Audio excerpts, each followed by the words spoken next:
Well, in the literature, Barry Busan, he refers to it as a swing strategy. That is, the whole premise is if you're able to work with many different actors, then no one can control you, because if they have too much pressure on you, then they can lean another direction.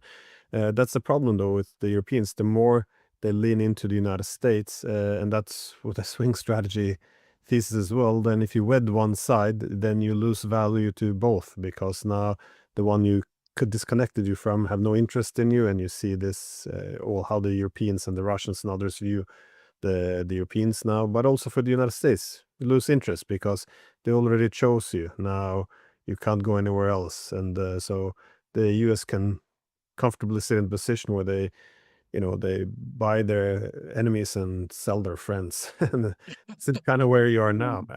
let's, let me ask That's the that's a good that's actually a good summation of the year.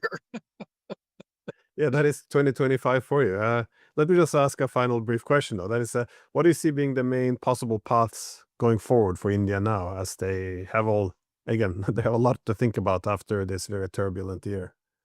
Well, they only have 3 oh, yeah, obviously, I can't cover them, but there are 3 main directions. One is to kowtow to the US and hope something happens, that somehow Trump comes back to them because he needs them, or I don't know, wait it out for 3 years or something like this. The second is to be a balancing power, try to, as they have, work all sides against for their own benefit.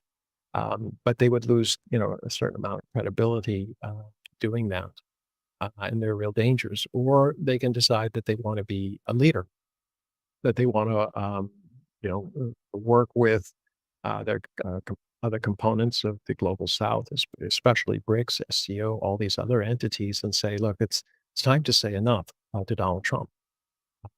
And that also has risks in terms of, if there would be economic consequences in the short term, but they're already feeling this. I mean, what more can happen? As soon as you get to 50%, right, there's no trade.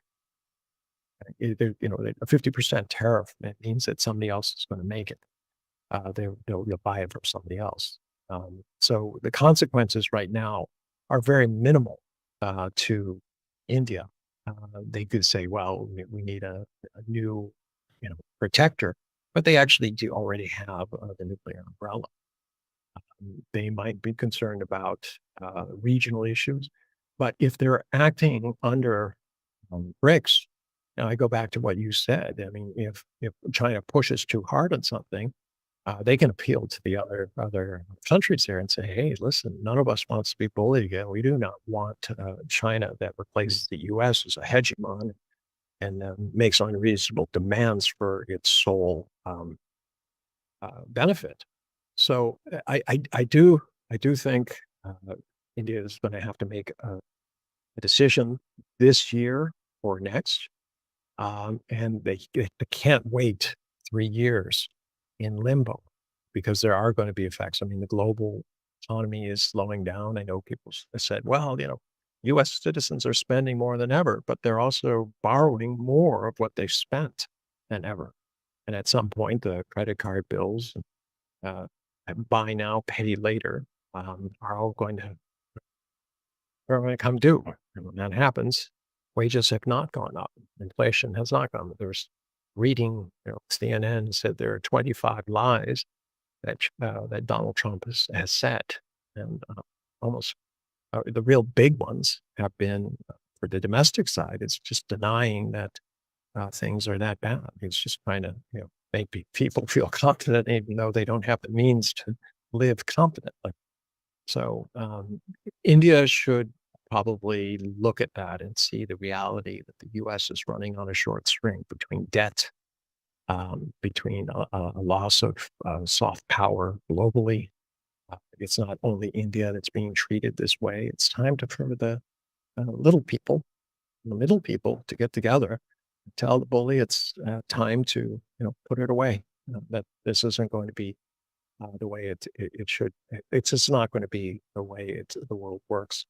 So hopefully they realize that within a short period of time. But as I said, it's not just something India can do by itself. There has to be overtures. I was hoping Russia, China, Brazil, South Africa. They can sit and say, listen, what are we going to do about this guy?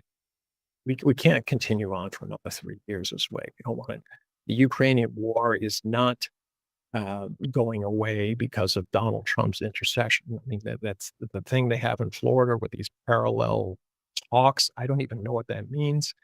Not all uh, the parties are there, and no one trusts each other.